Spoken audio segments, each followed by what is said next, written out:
Radhe Radhe my YouTube family. कैसे हैं आप सब? आई होप कि आप अच्छे होंगे। आज मैं फिर एक वीडियो लेके आई हूँ आपके लिए।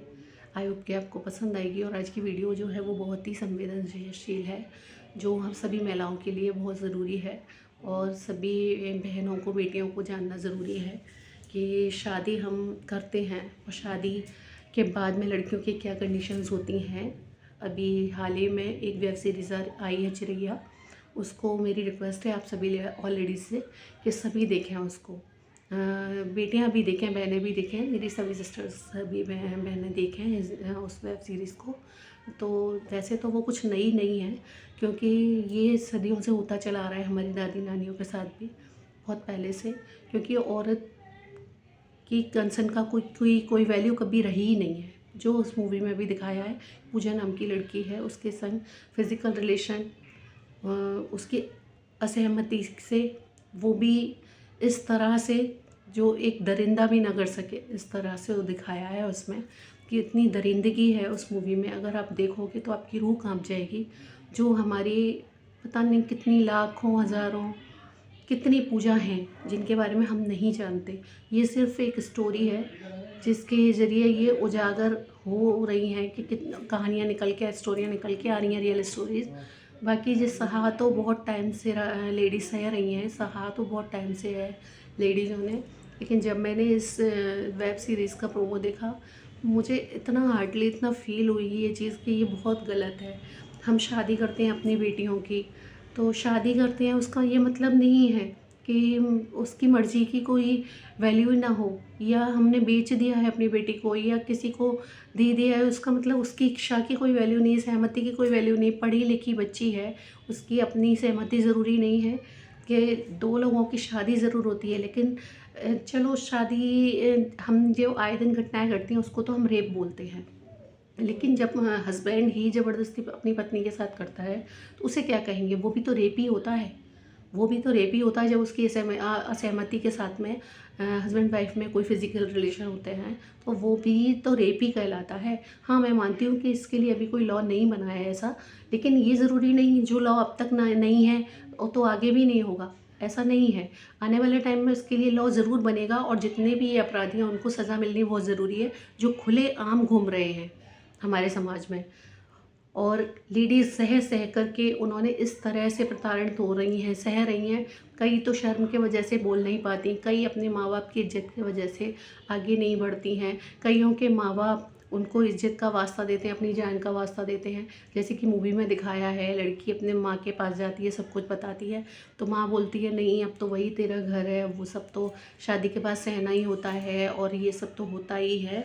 सो अगर तुम अपने ससुराल वापस नहीं गई तो मैं नस काट लूँगी या सुसाइड अटैम्प्ट कर लूँगी। इस तरह की चीज़ें क्या होता है कि हमारे समाज में होती हैं। अब आप सोचिए, सबसे पहली चीज़ क्या है कि माँ बाप, अगर माँ बाप साथ नहीं देंगे हमारा तो और कौन साथ देगा? पहले ये बताइए आप। माँ बाप सबसे पहले, माँ बाप होते हैं हमारे। बेटी अगर परेशान होती है तो सबसे पहले अपने माँ के पास जाती है। अगर माँ नहीं सुनेगी, हम लोग नहीं सुनेंगे अपने बच्चों की, तो वो दूसरा कोई क्यों सुनेगा, कोई क्यों साथ देगा? तो इसीलिए सबसे पहले अपने बच्चों की सुनिए। ये मूवी देखेंगे आपको पता चल जाएगा कि अपनी अपनी बेटियों को आप किस तरह से समझा करके आगे के लिए तैयार कर सकते हैं उन चीज़ों को, उसके खिलाफ आवाज़ उठा सकते हैं। लॉ ज़रूर बनना चाहिए इस तरह के लिए, क्योंकि जो रेपिस्ट होते हैं, नॉर्मली रेपिस्ट होते हैं, उनको तो हर कोई जानता है, हर कोई उनके लिए सवाल जवाब उंगलियां उठाता है, सज़ा के लिए अपील करता है। लेकिन ये वो अपराधी हैं जो खुलेआम घूम रहे हैं समाज में। और एक सफ़ेद पोश फेस पे लगाया हुआ है इन्होंने, सफ़ेद पोश पहने हुए, अपने फेस पे मुखौटा लगाए हुए शरीफई का घूम रहे हैं खुलेआम, और पता नहीं कितने लोग हैं ऐसे। सो मेरा तो यही मानना है कि इसके विरुद्ध एक कानून ज़रूर बनना चाहिए। और मैं तो शायद आपको वो बयां भी नहीं कर पा रही हूँ जो मैंने देखा है उस वेब सीरीज़ में। आप अगर देखोगे आपकी रूह कांप जाएगी, उसमें इतना दुख है, इतना दुख है, मैं आपको बयान भी नहीं कर सकती हूँ कि वो दुख क्या है। उसके आप एक एक सीन देखिए कि एक लेडीज़ की कितनी बड़ी मजबूरी होती है शादी के बाद एक जानवर को निभाना, एक जानवर के साथ रहना, एक दरिंदे के साथ रहना। कितना मुश्किल होता है, वो एक एक पल कैसे काटती है और अपने ही प्राइवेट पार्ट्स पर कट करती है कि मतलब उसे सेफ्टी मिले। लेकिन फिर पहले घर वाले साथ नहीं देते, माँ साथ नहीं देती, कोई साथ नहीं देता उसका। फिर क्या होता है, लास्ट में उसकी जेठानी ही उसका साथ देती है, जो स्टार्टिंग में उसे बोलती है कि ये सब नॉर्मल है, बाद में वही साथ देती है जब उसको ये पता चलता है कंसर्न का मतलब क्या होता है, कि सहमति उतनी ही ज़रूरी होती है लेडीज़ की भी शादी के बाद फिज़िकल रिलेशन में, जितनी कि एक लड़के की या आदमी की, पुरुष की होती है, उतनी ही एक औरत की ज़रूरी होती है। यहाँ ज़बरदस्ती क्यों? शादी दो लोगों की होती है, आइडेंटिटी दो लोगों की है। अवेयर आजकल लड़कियां ऐसी नहीं हैं, क्वालिफाइड लड़कियां हैं। पहले चलो शर्म आती थी, लड़कियां नहीं निकलती थी, लेकिन अगर ऐसे आवाज़ नहीं उठाई और हम लोग चुपचाप बैठे बैठे ये सब देखते रहे और इसके खिलाफ हमने कोई ऐसी आवाज़ ना उठा के कोई कानून के लिए अपील नहीं करी, तो पता नहीं कितनी और पूजाएं इस तरह से बलि चढ़ेंगी और कितने दरिंदों की शिकार बनेंगी। तो इसके लिए लॉ बनना बहुत ज़रूरी है। कोई कानून ऐसा हो जिसके ज़रिए पति रूपी दरिंदे जो बाहर घूम रहे हैं, मैं सबकी नहीं कहूँगी कि सब एक से हैं, लेकिन कुछ एक लोग दरिंदे ही हैं जो ये नहीं सोचते हैं कि ये मेरी वाइफ है, जिसको वो अपनी वाइफ का दर्जा देते हैं। वो सिर्फ उन्हें अपना फिज़िकली बस अटेंशन देनी होती है उस टाइम उनको, बाकी और उनसे मतलब नहीं रहता वाइफ से, उनको अपनी से। सो ऐसे लोगों के लिए ख़ास हम लोगों को स्टेप लेना चाहिए। और ये मेरी ज़्यादा से ज़्यादा वीडियो आप देखना, शेयर करना, लाइक सब्सक्राइब करना। आई होप कि आपको अच्छी लगेगी वीडियो मेरी, और ये वेब सीरीज़ अब ज़रूर देखिएगा। शायद मैं आपको इतना नहीं समझा पा रही हूँ जितना कि आपको ये वेब सीरीज़ सिखा पाएगी, क्योंकि आप अगर उसको डायरेक्टली देखोगे, प्रोमो उसके देखोगे सारे, तो आपको पता चल जाएगा कि क्या कंडीशन रही है उसमें, और एक लड़की को क्या कुछ नहीं झेलना पड़ता, और विरोध भी नहीं कर सकती है वो किसी चीज़ का। अपने ही घर में वो डरने लगती है अपने पति के पास बैठने से, बोलने से, जाने से। उसकी मतलब इच्छाओं का कोई मतलब ही नहीं रहता है, और कोई उसकी सुनने वाला नहीं है जिससे वो कह सके अपने मन की बात।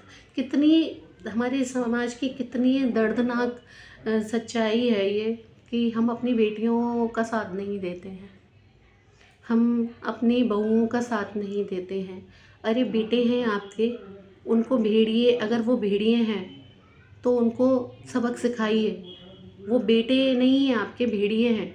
तो जानवरों को सबक सिखाना ज़रूरी होता है, फिर चाहे वो एक माँ के लिए उसका बेटा हो या उसका पति हो, कोई भी हो, तो ये ज़रूरी है।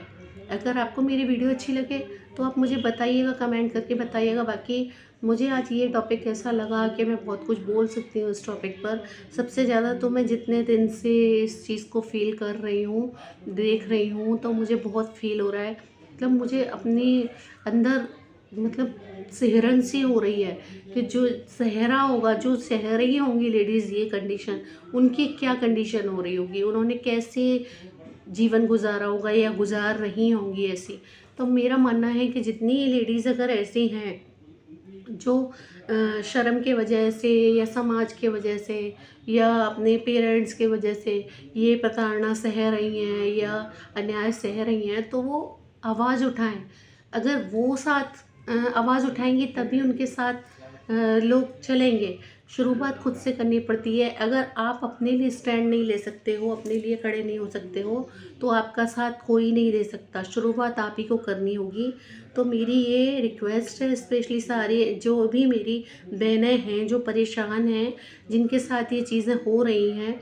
मेरा मतलब ये नहीं कि किसी को भड़काना या किसी से मेरा कोई ऐसा इंटेंशन है कि किसी को गलत बोलना। मैं वही बोल रही हूँ जो हमारे बच्चों के लिए, बहनों के लिए, बेटियों के लिए ज़रूरी हैं चीज़ें। तो हम लोगों को ये चीज़ें सिखानी चाहिए अपने बच्चों को, कि ना करना आना चाहिए, अपनी सहमति रखनी चाहिए। और कोई शादी करते टाइम आप बोल दीजिए अपने बच्चे को कि हम शादी एक इंसान को देख करके कर रहे हैं। अगर ये जानवर का बच्चा निकल तो तुम वापस आ सकती हो। ये इस घर में तुम्हारी जगह वही है जो आज जा रही हो छोड़ के, वही जगह हमेशा रहेगी। तुम कभी भी वापस आ सकते हो। अगर ये जानवर निकले तो तुम्हारे वापस आने के रास्ते सारे खुले हैं। तो हमें ये चीज़ें अपने बच्चों को समझानी सिखानी चाहिए, शादी पर बतानी चाहिए। कोई मजबूरी, उसके पैरों में मजबूरी की बेड़ियाँ नहीं डालनी चाहिए। यहाँ तक कि उसे ये समझाना चाहिए कि अन्याय सहना गलत है। जो अन्याय करता है वो गलत नहीं होता, अन्याय को देखने वाला और अन्याय सहने वाला दोनों ही गलत होते हैं। तो अन्याय सहना नहीं चाहिए, चाहे वो कोई भी हो। और ख़ासकर बेटी, तो बेटी को आप अपनी को समझाइए, तैयार करिए। ऐसे तो बाहर ही माहौल आजकल इतना गंदा हुआ रखा है कि मैं जब देखती हूँ आए दिन केसेस होते हैं 3 साल की बच्ची के साथ, 8 महीने की बच्ची के साथ, 2 साल की बच्ची के साथ, 6 साल की बच्ची के साथ। उन दरिंदों को शर्म नहीं आ रही है? इतनी हैवानियत कैसे इंसान में आ गई? शर्म आती है मुझे ऐसे लोगों पर, ऐसे समाज में कि ऐसे लोग हैं जो जानवरों को भी पीछे छोड़ दिया है जिन्होंने, और जो ऐसी हरकत करते हैं कि छोटी छोटी बच्चियों तक को नहीं छोड़ रहे। तो वो सोचो क्या क्या क्या ही होंगे। वो इंसान के नाम पर धब्बा हैं, उनको जीवन दिया है लेकिन वो जीने लायक नहीं है। कहीं ना कहीं न्याय यहाँ तो नहीं होता, क्योंकि हमारे इंडिया में तो कोई लॉ ऐसा है नहीं कि कोई कानून ऐसा हो कि देखते ही गोली मारने का आदेश हो जाए।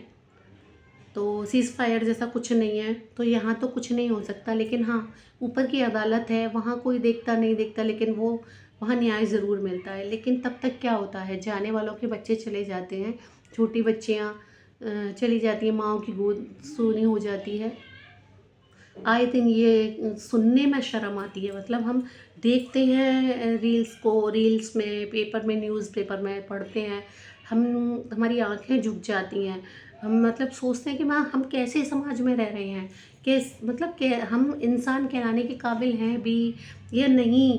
ये हम में सारी फीलिंग ख़त्म हो गई हैं। रिश्तेदार रिश्तेदार मतलब कोई किसी की बच्ची है तो रिश्तेदार नहीं छोड़ रहा है, पड़ोसी है वो नहीं छोड़ रहा, और घर का कोई ख़ास रिश्ता है वो भी नहीं छोड़ रहा। बाहर का कोई, अगर लेडीज़ बाहर सफ़र ट्रैवल कर रही है तो उसको सफ़र में ऐसा कोई नहीं है जो टच ना करे। रास्ते में चल रही है कोई ऐसी लेडीज़ नहीं है जिसको कोई फ़िक्र ना कशे उससे, या कुछ छेड़खानी नहीं ना करे। कोई भी लेडीज़ ऐसी नहीं है जो सुरक्षित है, जहाँ वो पूर्ण रूप से सुरक्षित हो घर में। यहाँ तक कि आजकल तो ख़ास रिश्ते भी तार-तार हो रहे हैं। तो मेरा तो मानना यही है कि मुझे ये मूवी देख के बहुत ज़्यादा ऐसा लगा। वो तो बच्चे हैं जिनके पार्ट्स भी डेवलप नहीं होते हैं, तो उनमें क्या ही इंसान सोच देखता है, पापी इंसान।